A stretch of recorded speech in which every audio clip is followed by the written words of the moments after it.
श्री स्वामी समर्थ. स्वामी महाराज तुमच्या मनातील सर्व चांगल्या इच्छा ह्या लवकरात लवकर पूर्ण करोत एवढीच स्वामींच्या चरणी प्रार्थना करते आणि आजच्या व्हिडिओला सुरुवात करते. तर बाप्पांचा कुठलाही उपवास असो की गणपती बाप्पांचे आगमन असो, सर्वजण आतुरतेने वाट पाहत असतात. तर गुरुवारी 30 नोव्हेंबरला चतुर्थी आलेली आहे. बुद्धिदाता, गणाचा अधिपती, सुखकर्ता, दुःखकर्ता, विघ्नहर्ता अशी कितीतरी नावे असलेल्या गणेशाची घरोघरी उपासना, नामस्मरण, पूजन केले जाते. प्रत्येक महिन्याच्या येणाऱ्या संकष्टी चतुर्थीला उपवास करून गणेशाची आराधना करण्याची परंपरा आदिकालपासूनच आहे. प्रत्येक महिन्यामध्ये 2 चतुर्थ्या या येत असतात. तर कृष्ण पक्षात येते ती संकष्टी चतुर्थी, तर शुक्ल पक्षात येणारी चतुर्थीला विनायक चतुर्थी असंही म्हटलं जातं. चतुर्थी तिथी ही भगवान गणेशांना समर्पित आहे. या दिवशी विघ्नहर्ता गणेशाची पूजा केली जाते. संकष्टी चतुर्थी ही जर मंगळवारी आली तर तिला अंगारकी संकष्टी चतुर्थी असंही म्हटलं जातं. तर हिंदू धर्मशास्त्रानुसार जी व्यक्ती मनोभावाने, श्रद्धेने चतुर्थी उपवास करत असते त्या व्यक्तींच्या इच्छापूर्ती ही भगवान गणेश हे नक्की पूर्ण करतात. व्यक्तीच्या प्रत्येक कामामध्ये जे काही अडथळे येत असतात ते सर्व दूर होतात व कामे पूर्ण होतात. आणि म्हणूनच संकष्टी चतुर्थीला हिंदू धर्मामध्ये खूप असं महत्त्व आहे. तर आपण या व्हिडिओमध्ये जाणून घेणार आहोत की संकष्टी चतुर्थी हे व्रत कोणी करावे, या व्रताचे आपल्याला काय लाभ होतात, त्याचप्रमाणे या व्रताचे काय नियम आहेत आणि या चतुर्थीच्या दिवशी आपण कोणते पदार्थ खावेत आणि कोणते पदार्थ आहेत ते आपण कटाक्षाने टाळायला हवेत. तर ही संपूर्ण माहिती आपण थोडक्यामध्ये जाणून घेणार आहोत. त्यापूर्वी व्हिडिओ तुम्ही स्किप न करता शेवटपर्यंत पहा. तर संकष्टी चतुर्थीच्या दिवशी सकाळी लवकर उठायचं आहे, आंघोळ वगैरे करून घ्यायची आहे आणि जर शक्य असेल तर त्या दिवशी स्वच्छ पिवळे कपडे हे आपण परिधान करायचे आहे.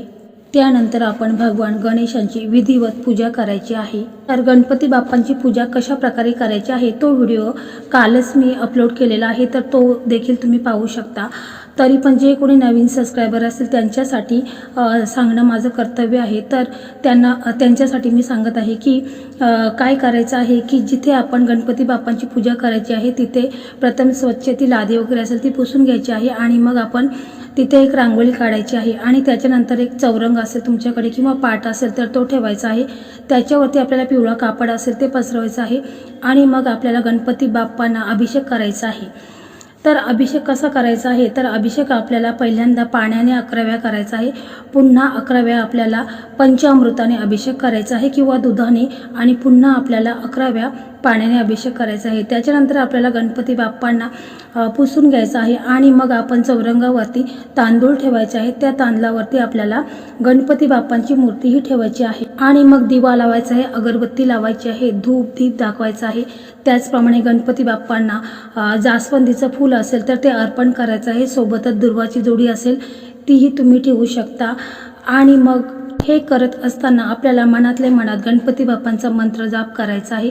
ओम गण गणपताय नमः हा मंत्र तुम्ही मनातल्या मनात म्हणू शकता. आणि मग तुम्हाला गुळ खोबऱ्याचं नैवेद्य दाखवायचं आहे, केळी प्रसादाला ठेवायचे आहेत किंवा लाडू असतील तर ते लाडू देखील तुम्हाला गणपती बाप्पांना ठेवायचे आहेत.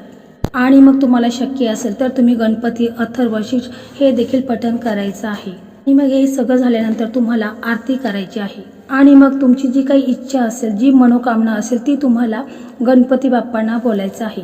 त्याच्यानंतर मग रात्रीचे चंद्रोदय झाल्यानंतर तुम्हाला चंद्राला अर्घ्य द्यायचं आहे आणि मग उपवास तुम्हाला सोडायचा आहे. तर अशा प्रकारे हे व्रत तुम्हाला करायचं आहे. यामुळे गणपती बाप्पा हे तुमच्यावर लवकरात लवकर प्रसन्न होतील आणि ज्या काही तुमच्या इच्छा मनोकामना आहेत त्या त्वरित तुम्हाला प्राप्त होतील. आता आपण पाहू की संकष्टी चतुर्थी व्रतामध्ये काय खावं आणि कोणत्या गोष्टी आहेत त्या टाळायच्या आहेत. तुम्ही चतुर्थीचा उपवास केलेला असेल तर त्या दिवशी तुम्ही फरार करा किंवा फळे खा. आपण उपवासाला फळे खाऊ शकतो, परंतु जी आपण फळे खात असतो तर त्यांना आपण मीठ लावत असतो. तर त्या दिवशी आपल्याला सैंधव मीठ याचा वापर करायचा आहे. आपल्याला चुकूनही काळा मीठ या दिवशी खायचं नाही किंवा जो साधा मीठ असतो तो देखील आपल्याला वापरायचा नाही. उपवासाला फळेही खायलाच हवी, कारण जेव्हा आपण व्रत उपवास करतो त्यावेळेस आपल्या शरीरातील पाण्याचं प्रमाण हे खूप कमी झालेले असते. त्यामुळे आपण उपवासाच्या दिवशी फळे हे अवश्य खायचे आहेत. आणि ती कमतरता भरून काढण्यासाठी ही रसदार फळे असतात ती जास्त फायदेशीर ठरतात. आणि उपवासाच्या दिवशी जेव्हा तुम्हाला थकवा जाणवेल त्यावेळेस तुम्ही चहा सुद्धा घेऊ शकता, दूध घेऊ शकता आणि कोणत्या गोष्टी खाऊ नयेत. तर पहा, कित्येक जण हे संभ्रमामध्ये असतात की कोणत्या वस्तू आहेत त्या आपल्याला खायच्या नाहीत. तर जमिनीच्या आतमध्ये म्हणजे मातीमध्ये जे उगवत असतं म्हणजे जसं की कंदमुळे, कांदा, मुळा, बीट हे जे काही पदार्थ आहेत, त्याचप्रमाणे गाजर हे जे पदार्थ आहेत ते कोणत्याही उपवासाच्या दिवशी खायचं नाही. त्याचप्रमाणे काळ्या मिठाचा वापर देखील आपण कमी करायचा आहे. सैंधव मीठ याला उपवासाचं मीठ देखील म्हटलं जातं, तर हा मिठाचा देखील तुम्ही वापर करायचा आहे. त्याचप्रमाणे फणस हे देखील उपवासाला चालत नाही. जसे की फणसापासून जे पदार्थ तयार झालेले असतात त्याचा देखील आपण वापर करायचा नाही. त्याचप्रमाणे पापड असतील, चिप्स असतील, तर ह्या पदार्थामध्ये मसाल्याचा वापर हा जास्त प्रमाणात असतो, हे देखील टाळायचं आहे. त्याचप्रमाणे चतुर्थीचा जर तुम्ही उपवास करत असाल तर त्या दिवशी तुम्हाला तुळशीची पाने, तुळशीच्या मंजुला याचा वापर देखील आपल्याला पूजेमध्ये करायचा नाही.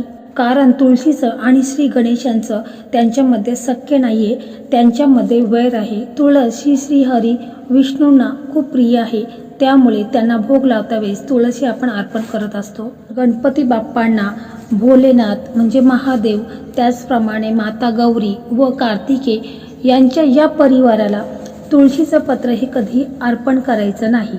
या चतुर्थीच्या दिवशी आपल्या घरातील कोणत्याही सदस्याने तामसिक आहार याचं सेवन करायचं नाही. प्रमाणे मांसाहार असू द्या किंवा कांदा, लसूण हे देखील वर्ज्य आहे, याची आपण विशेष काळजी घ्यायची आहे. या दिवशी एकमेकांचं उष्ट खाणं देखील टाळायचं आहे आणि या दिवशी आपण कोणत्याही प्रकारच्या व्यसनापासून लांब राहायचं आहे. या संकष्टी चतुर्थी व्रताचं फार मोठं महात्म्य आहे. जी व्यक्ती संकष्टी चतुर्थीचे व्रत करते त्या व्यक्तीला भगवान गणेश प्रत्येक संकटातून, अडचणीतून हे बाहेर काढतात, संकटातून आपल्याला बाहेर काढतात. त्याचप्रमाणे प्रत्येक मनोकामना, इच्छा आहेत त्या आपल्या पूर्ण होतात. त्याचप्रमाणे तुमच्या विवाहामध्ये किंवा लग्नामध्ये जे काही प्रॉब्लेम, अडचण निर्माण होत असतील तर त्यासाठी देखील तुम्ही संकष्टी चतुर्थीचे व्रत हे अवश्य करायचे आहे.